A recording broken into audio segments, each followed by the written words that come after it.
Isaías capítulo 19, é a profecia contra o Egito. Está na mesma linha das anteriores. Peso do Egito, ou seja, juízo do Egito, punição do Egito, sentença do Egito. Eis que o Senhor vem cavalgando em uma nuvem ligeira e virá ao Egito, e os ídolos do Egito serão movidos perante a sua face, e o coração dos egípcios se derreterá no meio deles. Sabe qual é a situação aqui? A referência a que Deus vem em uma nuvem ligeira é praticamente uma alusão àquela forma anterior, que quando Israel saiu do Egito, teve uma nuvem do Senhor que guiava o povo e tirava o povo do Egito. Quando você fala numa visão de uma nuvem que volta ao Egito, na verdade é para trazer à memória do egípcio o período em que Deus puniu. E ele tipo assim, a nuvem está voltando porque vai punir novamente, olha no 19. E os ídolos do Egito serão movidos. Por que os ídolos? Da outra ocasião, quando a nuvem saiu, levando o povo, Deus tinha arrasado os ídolos do Egito, lembra? Só que agora eles já reedificaram tudo e novamente confiam nessas divindades. E ele está dizendo que serão mais uma vez devastados. 2. Porque farei com que os egípcios se levantem contra os egípcios. Ele está falando aqui de uma questão interna. Seria uma crise interna dentro do próprio Egito. Espécie de uma guerra civil, problemas financeiros, questão da economia interna. Está falando que o Egito, que sempre foi uma grande nação, sempre foi uma potência, mas mais uma vez o Egito teria uma grande crise. Por isso que ele fala aqui, e cada um pelejará contra seu irmão, em cada um contra o seu próximo, cidade contra cidade, reino contra reino. Então isso aqui é uma guerra interna.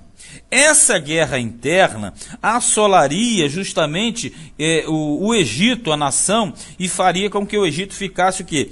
Enfraquecido. E isso realmente acontece ali no período de 714, 711, quando na verdade a própria Assíria ainda dominava. A Assíria ainda fustigava aquelas questões. E nesse tempo, nesse período em que eles foram fustigados e tiveram uma grande crise econômica, era o período quando a dinastia etíope ainda estava se apoderando do Egito. Parece que, pela forma que é colocada, justamente pela crise instaurada no Egito, os faraós etíopes entraram como uma dinastia que ficou um período. Então essa fase, houve uma grande problema, uma grande crise interna no Egito, a invasão da Assíria, que acontece mais ou menos em 711, o Egito teve que sofrer lutas internas, desastres econômicos, funcionários problemáticos, incompetentes, justamente forneceu os meios, ou seja, o ambiente propício para que uma dinastia etíope assumisse o controle da nação. Então aqui diz, no versículo 3, e o espírito dos egípcios se esvaecerá dentro deles, quer dizer, perderam as forças, Eu destruirei o seu conselho, e eles consultarão os seus ídolos, e encantadores, e adivinhos e mágicos. Isso quer dizer o quê? O Egito vai tentar sair da crise consultando todos esses meios, ídolos, encantadores, adivinhos, como na época do José foi. Só que o que ele está dizendo, não haverá solução, porque sou eu, Deus estará fazendo. Ele diz, eu destruirei o conselho.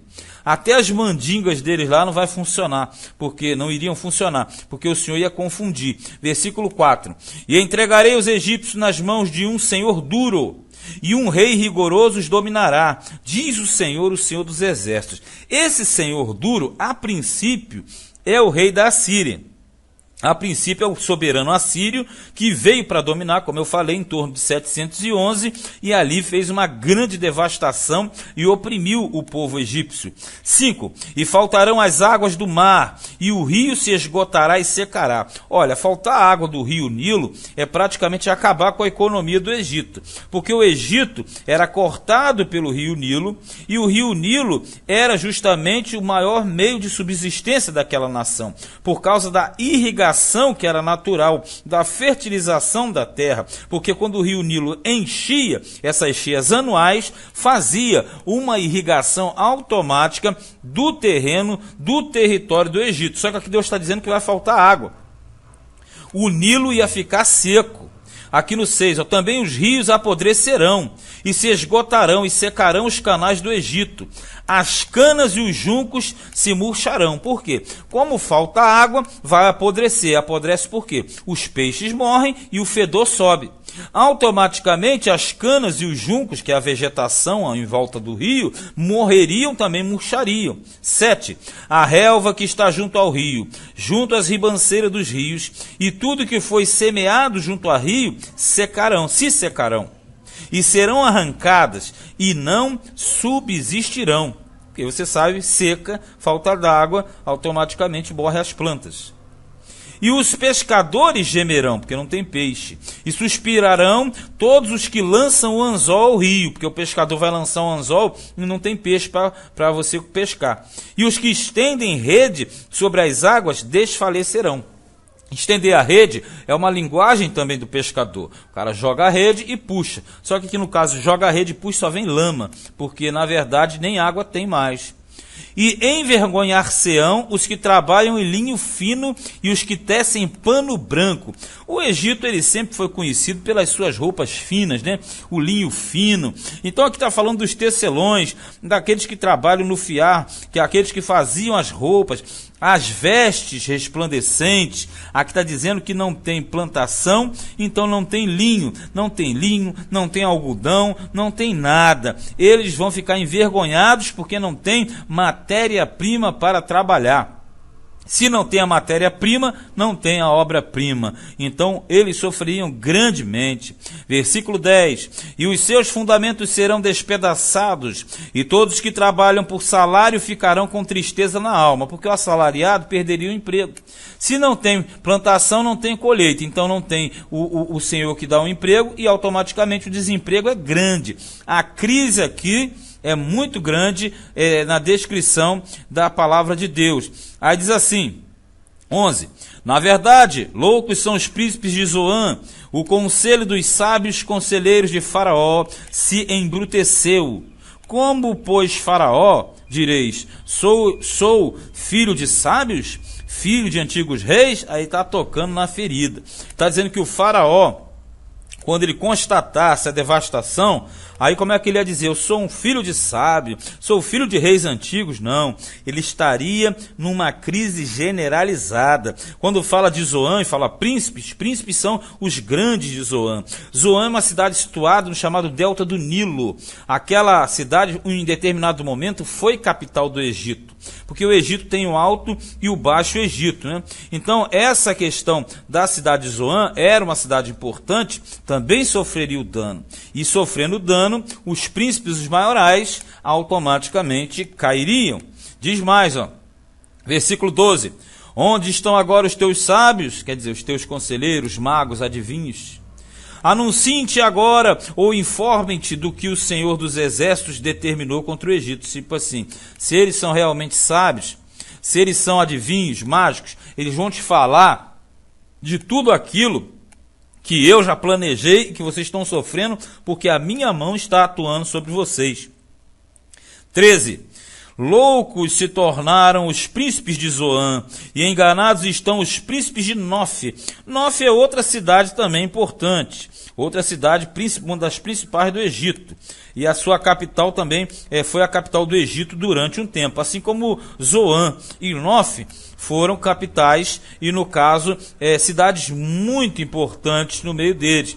Aí diz assim, aqui diz, eles farão errar o Egito, eles que são a pedra de esquina das suas tribos. Porque os príncipes são chamados de pedra de esquina porque são os fundamentos das cidades, das tribos no caso, né? Assim como Israel também. Então, as pedras de esquina, os fundamentos, eles é que fizeram errar o Egito.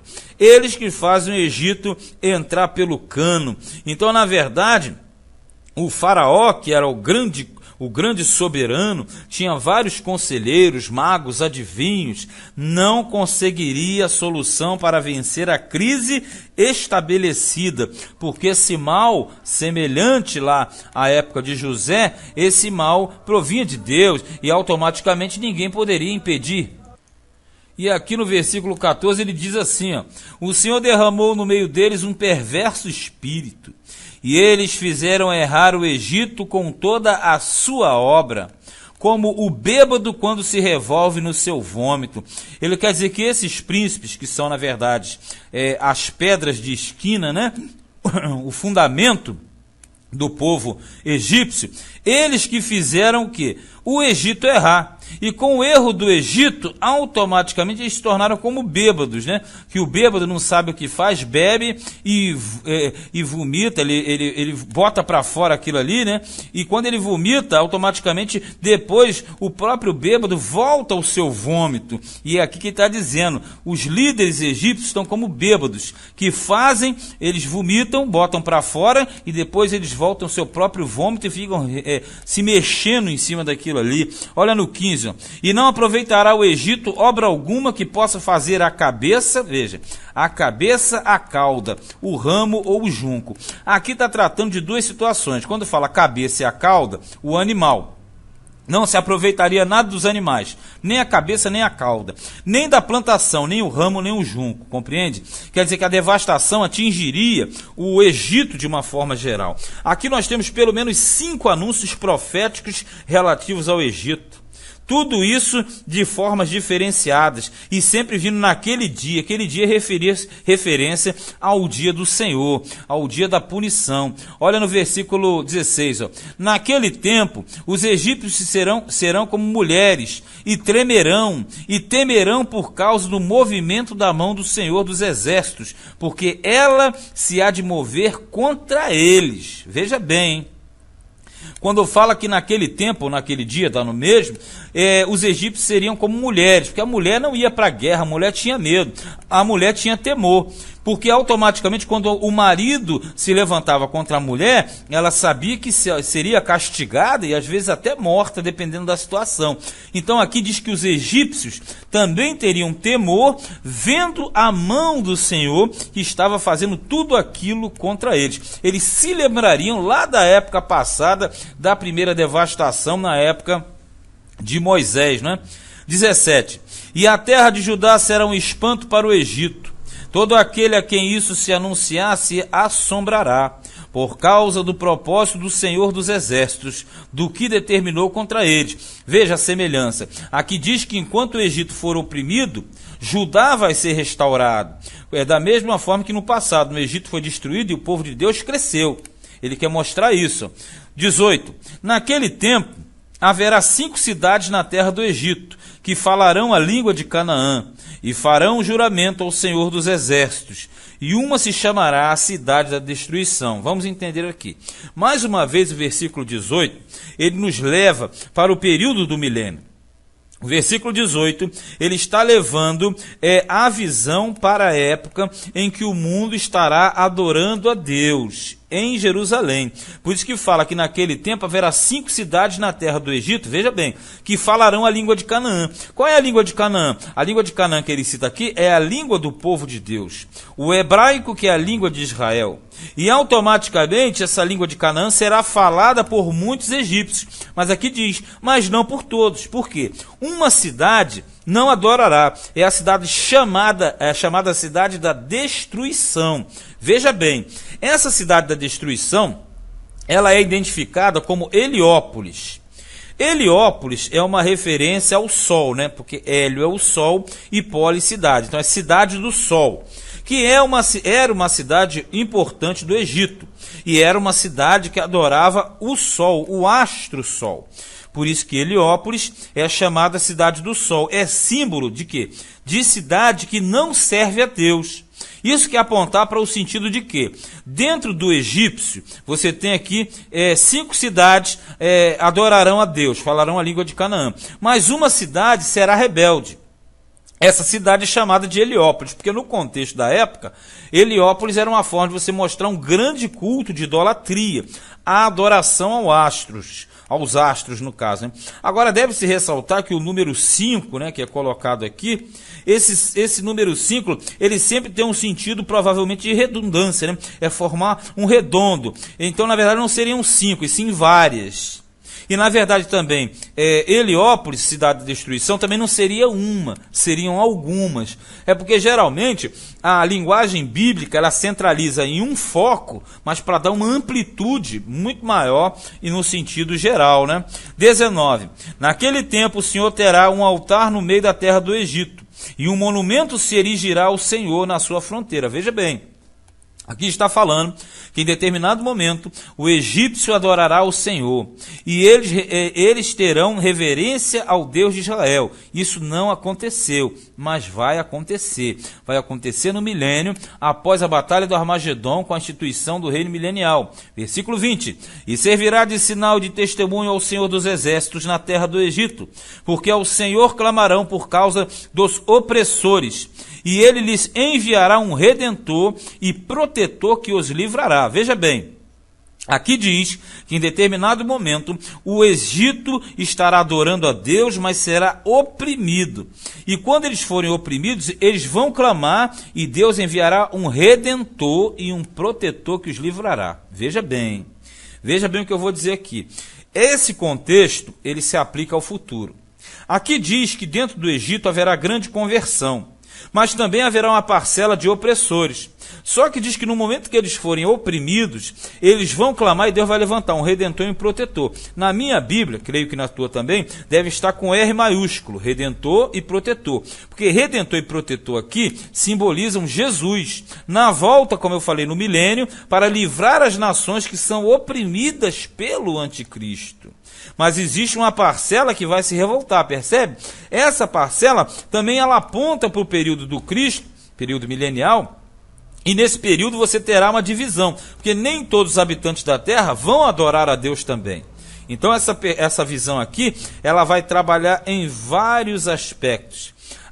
Aspectos tanto no período da grande tribulação, quanto aspectos posteriores, quando você tiver o tribunal das nações e a entrada no reino milenial. Veja no versículo 21. E o Senhor se dará a conhecer ao Egito, olha aqui, ó. E os egípcios conhecerão ao Senhor naquele dia. De novo, qual é aquele dia? O dia do juízo, o dia que Deus vai aparecer. Sim, eles o adorarão com sacrifícios e ofertas, e farão votos ao Senhor e os cumprirão. Então aqui diz que os egípcios adorarão a Deus. Serão cultuantes a Deus. Agora diz que eles cumprirão, mas nem todos serão assim, porque muitos vão oprimir os egípcios e eles vão ter que clamar a Deus. 22. E ferirá o Senhor aos egípcios e os curará, e converter-se-ão ao Senhor, e ele mover-se-á às suas orações e os curará. Vê se você entende. Aqui diz que Deus fere o Egito. Punição. Mas o mesmo Deus que fere é o Deus que cura. E aí Deus vai curá-los e eles se convertem ao Senhor. E vai se converter e vai se mover para as orações deles e os curarão. O que isso significa? Significa que eles serão rebeldes, mas em determinado momento, isso nós sabemos que é o milênio, eles passarão a adorar a Deus e Deus os ouvirá. 23. Naquele dia haverá a estrada do Egito até a Assíria, e os assírios virão ao Egito, e os egípcios irão à Assíria, e os egípcios adorarão com os assírios ao Senhor. Perceba, aqui ele fala de uma época em que não haverá mais guerras. A Assíria, assim como o Egito, ambos adorarão a Deus. E aqui diz que haverão estradas novas que ligarão a Assíria ao Egito. Porque no contexto, a Assíria está fustigando o Egito tem pavor da Síria. Só que está dizendo aqui que em determinado momento, a Assíria e o Egito estarão juntos, de mãos dadas, para adorarem ao Senhor. Quando é que isso acontece? Somente no milênio. Somente no milênio você tem esse sistema acontecendo. 24. Naquele dia, Israel será o terceiro com os egípcios. Olha aqui. E os assírios, uma bênção no meio da terra. Perceba, aqui ele iguala Israel, Egito e Assíria. Como é que pode, né? Dentro do contexto que nós lemos aqui histórico, eles eram rivais. A Assíria devastou Israel, partia para cima do Egito, o Egito era inimigo de Israel, mas aqui diz que numa época haverá paz entre os três povos, e a Assíria e o Egito serão equiparados a Israel. Quando isso acontece? Somente no milênio. 25. Porque o Senhor dos Exércitos os abençoará, dizendo: bendito seja o Egito, meu povo, olha só, e a Assíria, obra de minhas mãos. e Israel minha herança. Moral da história, aqui diz que em determinado momento esses três povos serão um só corpo adorando a Deus. Aí nós vamos trabalhar em cima de quê? De milênio. Somente no milênio haverá o cumprimento desta profecia. E até o milênio é tiro, é bala, é confusão, e somente com a volta de Cristo nós teremos a paz imperando no mundo. Este foi Isaías capítulo 19.